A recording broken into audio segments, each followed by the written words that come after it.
Hello views, এবার যারা old ভার্সনে ডিজিপে লাইট ইউজ যারা করছেন তারা আর ইউজ করতে পারবেন না। ওল্ড ভার্সনটি আপনারা আর চালাতে পারবেন না। এখানে দেখতে পাবেন যখনই লগ ইন করবেন তখন দেখাবে আপনাদেরকে log in failed, user has been temporary disable, contact to admin. দেখতে পাচ্ছেন এখানে লিখে দিয়েছে ডিসেবল হয়ে গেছে ওল্ড ভার্সন। যাদের নিউ ভার্সন ডিজিপে লাইটটা ম্যাপিং করে দিয়েছে তাদের ওল্ড ভার্সনটি ডিসেবল করা হয়ে গেছে।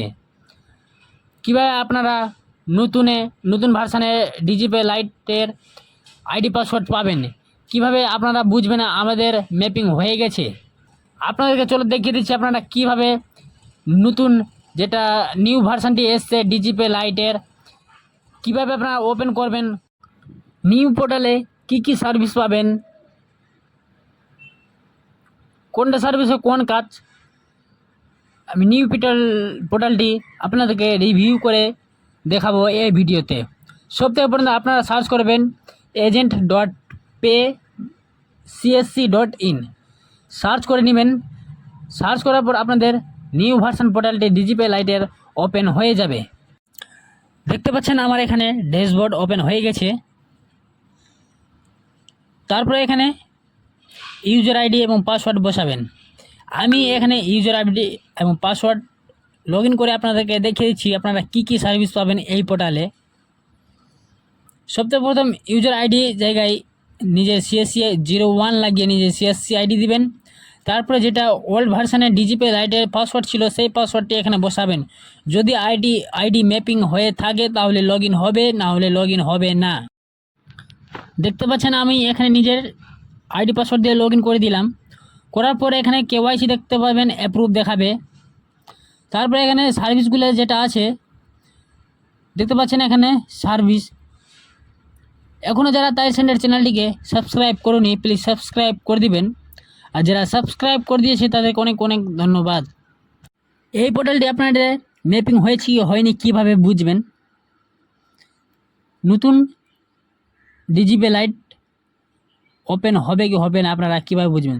দেখতে পাচ্ছেন আপনাদেরকে একটা আমি মেল দেখাচ্ছি। এখানে লেখা আছে new CSC portal is live now, onboarding কন্ট্রিশিয়াল হাই CSC। দেখতে পাচ্ছেন এখানে CSC আইডি দেখানো হচ্ছে আমার। তারপরে your user account has been married to the new CSC point portal. তারপরে এখানে ওয়েবসাইটের লিঙ্ক দেওয়া আছে এবং মোবাইল অ্যাপ্লিকেশান লিঙ্ক দেওয়া আছে। তারপরে এখানে ইউজার নেম দেখতে পাচ্ছেন, CSC আইডি আছে। দেখতে পাচ্ছেন এখানে পাসওয়ার্ড কি বলা হয়েছে, পাসওয়ার্ড বলেছে use your old password to login, মানে যেটা আপনাদের পুরাতন ওয়েবসাইটটা ছিল সেই পুরাতন ওয়েবসাইটটার পাসওয়ার্ডের কথা বলা হয়েছে। এখানে আসবেন, এখানে যদি ম্যাপিং হয়ে থাকে তাহলে লগ ইন হয়ে যাবে। আমি এখানে আইডি পাসওয়ার্ড দিয়ে আপনাদেরকে লগ ইন করে দেখিয়ে দিচ্ছি। এখানে সাইন ইন করবেন, আইডি পাসওয়ার্ড বসিয়ে সাইন ইন হয়ে যাবে। তারপরে এখানে দুটি পপআপ আসবে, এটা ক্লোজ করে দেবেন। ক্লোজ করার পর এখানে দেখতে পাচ্ছেন ওয়ালেট 1 ওয়ালেট 2, আমার ওয়ালেটে 81 টাকা আছে। এখানে দেখতে পাবেন option service, transaction report, wallet top up, wallet cash out, wallet transfer, টেকাস, KYC দেখতে পাচ্ছেন অ্যাপ্রুভ। সার্ভিস ওপরে ক্লিক করবেন তো 4টি অপশান পাবেন, মানি ট্রান্সফার, আনফাইন্ড APS, আধার পে, ATM। মানি ট্রান্সফারে ক্লিক করতে গেলে এখানে কাস্টমারের মোবাইল নাম্বার বসিয়ে সাবমিট করতে গেলে যদি আপনাদের এড বেনিফিশিয়ারি থাকে তাহলে নাম চলে আসবে, না হলে এড বেনিফিশিয়ারি করতে হবে। যদি নাম এডিট করতে চাও এখানে তাহলে আপডেট কাস্টমার নেম, এখানে ক্লিক করবেন, আপডেট হয়ে যাবে। তারপরে আনফাইন্ড APS ওপরে ক্লিক করবেন। ক্লিক করার পর আপনাদের আরেকটি পেজ ওপেন হবে।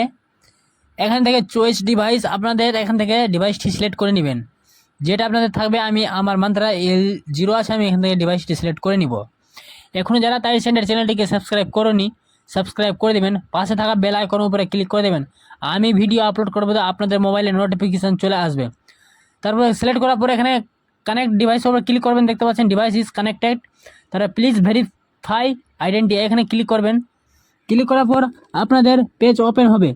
তারপরে এখানে অপশান দেখতে পাবেন balance enquiry, cash withdrawal, mini statement, cash deposit. আপনাদেরকে মিনি স্টেটমেন্ট করে দেখাবো। এখানে মিনি স্টেটের উপরে ক্লিক করবেন। ক্লিক করার পর কাস্টমারের মোবাইল নাম্বার বসাবেন। তারপরে কাস্টমারের আধার নাম্বার বসাবেন। বসানোর পর যেটা ব্যাংক আছে সেই ব্যাংকটি এখানে সিলেক্ট করবেন। সিলেক্ট করার পর এখানে পাশে দেখতে পাচ্ছেন ক্যাপচার উপরে ক্লিক করবেন। ক্লিক করার পর কাস্টমার ফিঙ্গার যখন লাগাবেন তখন এখানে দেখতে পাবেন সাকসেসফুল, ক্যাপচার সাকসেস। তারপর এখানে ওকে করবেন। ওকে করার পর সাবমিট যে অপশান আছে সেখানে ক্লিক করবেন। ক্লিক করার পর স্টেটমেন্টটি চেক হয়ে যাবে। তারপর এখানে দেখতে পাবেন ক্যাশ ডিপোজিট ওপরে ক্লিক করবেন। কাস্টমার মোবাইল নাম্বার বসাবেন, কাস্টমার আধার কার্ড নাম্বার বসাবেন। তারপরে কোন ব্যাংক আছে সেটি সিলেক্ট করবেন। সিলেক্ট করার পর ক্যাপচারটি বসাবেন। দেখতে পাচ্ছেন আমি ক্যাশ ডিপোজিটের উপর ক্লিক করলাম। ক্লিক করার পর মোবাইল নাম্বার, আধার নাম্বার এবং কোন ব্যাংক আছে সেটি সিলেক্ট করবেন এবং কত টাকা ট্রান্সফার করবেন। তারপর ক্যাপচার করে নেবেন, টাকা ট্রান্সফার হয়ে যাবে। তারপর আধার পে অপশান আছে। আধার পে ওপর যদি কাজ করেন তাহলে চয়েস ডিভাইস, যেটা ডিভাইস আছে আপনাদের কাছে সেটি সিলেক্ট করবেন, কানেক্ট ডিভাইস করবেন। তারপরে ডিভাইস ইজ সাকসেসফুল দেখাবে, কানেক্টেড, প্লিজ ভেরিফাই করে এখানে দেখতে পাচ্ছেন। তারপর কাস্টমারের ফিঙ্গার নিয়ে কাজ করতে পারবেন। মাইক্রো এটিএম, যদি মাইক্রো এটিএম থাকে তাহলে আপনাদের কাছে এখান থেকে কানেক্ট করে মাইক্রো এটিএম থেকেও কাজ করতে পারবেন। তারপরে ট্রানজ্যাকশান রিপোর্ট, সেটাও এখানে ট্রানজ্যাকশান রিপোর্ট দেখতে পাবেন। তারপরে চলে আসবেন ওয়ালেট ক্যাশ আউট উপরে ক্লিক করবেন। তাই ট্রানজ্যাকশান রিপোর্টে যখন ক্লিক করবেন আপনাদের দেখতে পাচ্ছেন এখানে ট্রানজ্যাকশান রিপোর্টে যখন ক্লিক করবেন আপনাদের এখানে সব কিছু রিপোর্ট দেখিয়ে দিবে। এখনও যারা তাই সেন্টার চ্যানেলটিকে সাবস্ক্রাইব করে দিবেন, আর যারা সাবস্ক্রাইব করে দিচ্ছে তাদেরকে অনেক অনেক ধন্যবাদ। এই ছিল আমার ভিডিওটা ভালো লেগে থাকে তাহলে কমেন্ট করে দিবেন ভিডিওটি কেমন হয়েছে।